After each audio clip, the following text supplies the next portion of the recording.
The Phantom Menace is a unique relic of cinematic history, changing film forever, with revolutionary special effects and a sophisticated story, with some intellectual and thought-provoking dialogue and concepts. This flew way over the head of Red Letter Media fanboys, yet over a period of time, it has grown and become a better film over time especially. Each time I see it, I notice details about the characters and world more each time. It's truly a film that gets better upon watching multiple times. The film takes place from multiple perspectives, however. I argue the main lead is Qui-Gon. His scenes are so excellent, as he is not afraid to bend the rules to achieve his goals. He's kinda sly, yet he's a righteous dude, and it's kinda subtle throughout the movie. Not half bad. The movie has a decent amount of subtle moments, just the right amount of subtle moments. Jar Jar may be goofy, but the story itself is so compelling that even when he's in it, I just watch the film anyway, regardless of whether I laugh at his jokes or not. Because I don't care, that's how good the movie actually is. Upon execution, the movie was unconventional for its time, so it wasn't filmed or told in a conventional way, as Lucas preferred older style to filmmaking. However, George Lucas is a highly intelligent person, and he created some profound and, dare I say, sophisticated shit in the Star Wars universe. So when this plays out into scenes, they have some of the most profound cinematic dialogue of our time. This dialogue is just outstanding and unconventional. Yes, there are some goofy moments, and humorous moments too, but it's separate from the main story, the main meat of the movie, so one doesn't interfere with the other, or its drama, like in other movies, such as The Last Jedi. Fun fact, I defended that for 5 years straight. But anywho, on to a better movie. So the thing is, yes, The Phantom Menace has unique filmmaking you won't see in most films, especially sci-fi. This intellectually profound-ass movie, full of brilliance and some incredible dialogue, with just the right amount of charm and wit in all the right areas. This is a clever ass film, full to the brim of profound shit, and it's unreal. Yet, I digress. The action in this movie is goddamn outstanding. Not only does it perfectly synchronize with the situation and conflict, but it also looks so well choreographed that it looks like skilled sword users with a higher level of force sensitivity going at it. Shit is hardcore, and the acrobatics look outstanding.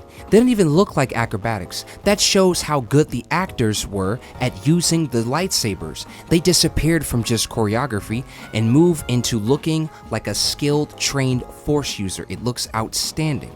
There's a blockade from the Trade Federation on Naboo, and 2 Jedi are sent in to stop them. It's actually kind of a breath of fresh air to hear the way they talk in the prequels, especially considering how they talk in the sequels. Always spamming out nostalgia and emotions just to try and get the audience to go, oh, it's that moment from the original trilogy, or oh, it's that thing from the OT. I feel like George Lucas trusted his audience. He valued the intelligence of his audience and didn't feel the need to do that. Star Trek is all super nuanced and sophisticated, yet people don't say anything about that. But when Star Wars has more intellect going on, then suddenly people trash it and speak about the film without a modicum or conception of what they've watched. They don't think about what they've seen. They just take in someone else's opinion about it and spread that around, instead of just watching the film without other people's bias. Jake Lloyd was pretty cool too. Yes, he sounds like a little kid and his lines aren't always perfect. However, a lot of his lines and delivery reminds me of Luke Skywalker, so there is charm to his character. And the actor that played him, these are huge things that keep me compelled when watching the movie. Unlike other films, A Phantom Menace maintains my attention by having a decent level of subtlety and a complex yet simplified just enough for me to understand the plot. It's damn good, especially for the time it came out. Of course Anakin can invent. He has a higher midi-chlorian account than even that of Yoda. Of course he built C-3PO. He was the chosen one. Of course he could do all these things. He was Anakin Skywalker. So when he was a kid, he was very powerful. Yet throughout the trilogy, they also develop his character too, and his conflict with the dark side and light as well. This was the beginning. You need this context. You need to see Anakin's innocence, and the movie shows this too. Tatooine being some of the best scenes in the movie. An example of taking an established part of the mythos and doing something unique with it, instead of just spamming it for the sake of nostalgia like in the new trilogy. This is a profound way to telling Star Wars stories. This was the original creator's vision behind the camera's eye, and you can feel it with many scenes. You don't get an experience like this in the new trilogy. The new trilogy doesn't have the same level of subtlety or nuance. It doesn't take its time to let its characters breathe, and it also doesn't have character development. Dude, These movies are some profound shit. These films are just absolutely underappreciated. These are some of the most unique pieces of cinema out there. These movies redefine film, and Hollywood uses the special effects, even cinematic techniques that George Lucas pioneered. The dialogue in these scenes has just the right amount of tameness and nuance in it, so when you see them play out, it's really something. It gives a whole new context to his character when you realize at one point Darth Vader himself was an innocent kid, living as a slave on Tatooine, yet he's a smart kid. He could even invent, and it's crazy to see him here as an innocent kid on Tatooine. Pod racing, one of the most unique and incredible ideas in all of the Star Wars mythos. Why in the world would anyone get on this creative, brilliant work that George Lucas came up with? The technology in the original trilogy was pretty grounded, so is the prequel, so to see it in action is pretty incredible because of that. The different characters and different actions is crazy to see. They all have their own unique accent and language. Hearing it gives these characters so much character. When you see some of the scenes in this movie, you start realizing that you really need this movie in the saga to get the proper context to multiple characters. Like Obi-Wan. When he was around during the time of A Phantom Menace, he was a different person from who he was in Episode 4, and even a different person from who he was in Attack of the Clones. Seeing this contrast, this separation, this development over time is fascinating, that you'd be missing a lot of important context to the character if you suddenly erase this from the trilogy, like Plinkett fanboys would have you believe. It actually makes sense. Anakin was an inventor. He had a high midichlorian count.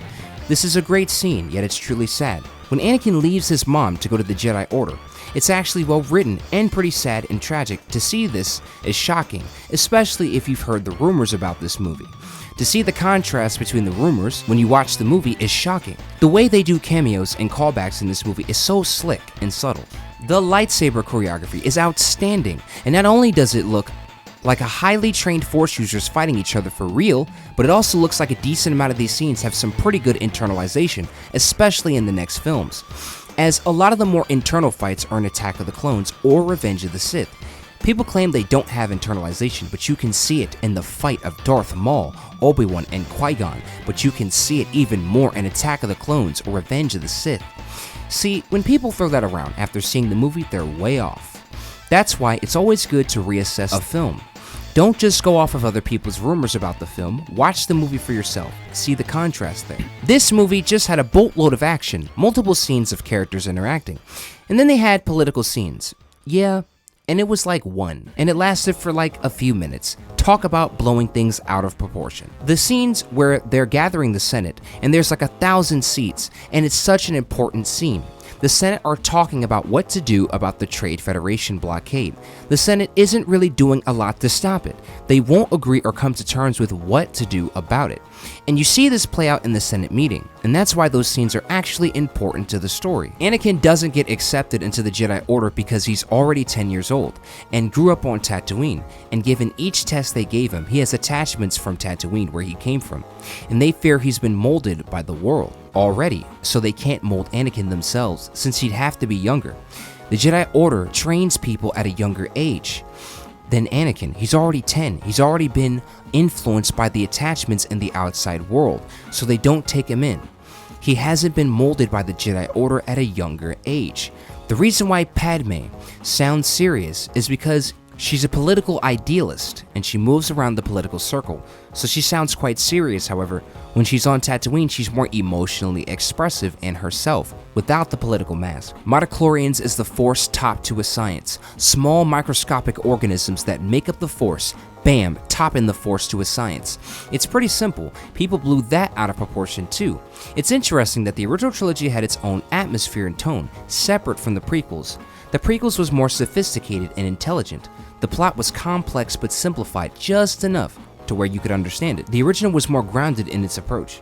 It was different, but this was something special. This is when George freely added some unique flair to the Star Wars universe, and this is a defining moment in the Star Wars mythos. Yes, Jar Jar is goofy. Yes, the Gungans are goofy. However, they actually serve a purpose in the story. They help Padme and Qui-Gon formulate the Gungan alliance. The reason why this is important is because it shows you what happened and how the Jedi, some of the Jedi fought before the Clone Wars, before they even had an army. That's why you need this movie's context to understand the overall saga. Palpatine is pretty smart. He's very clever, very manipulative, with a huge motivation, but the way he goes about achieving it is what makes it compelling to watch and see. The technology and artistic direction is so unique and incredible, especially for the time that it came out. The design is like a huge expansion of Ralph McQuarrie's design. It even looks unique, but it also has a connection to tie it to the Star Wars artistic design.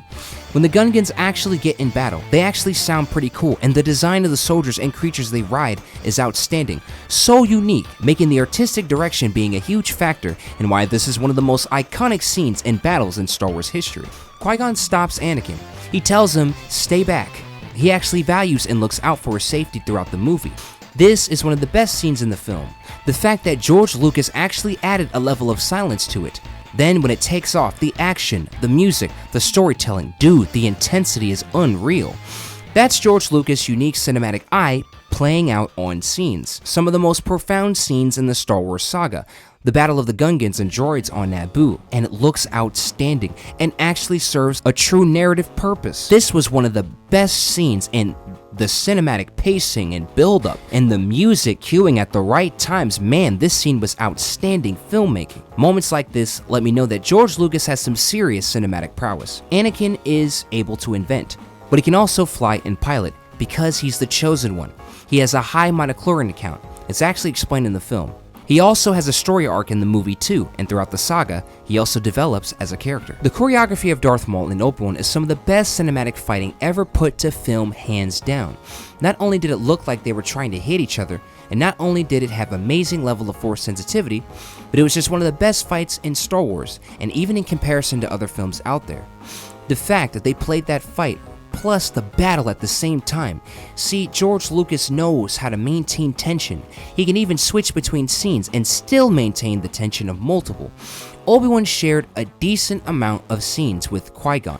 From the context given to you by the film itself, you can tell they were Padawan and Master, and they had even more moments of charm and, dare I say, subtlety. So when you saw Qui-Gon die, you felt the impact because they gave you just enough context about the character. The way they combined the Gungan fight plus the retaking of Naboo from the Naboo invasion was done with so much precision and showed a level of intellect you will not see in most films.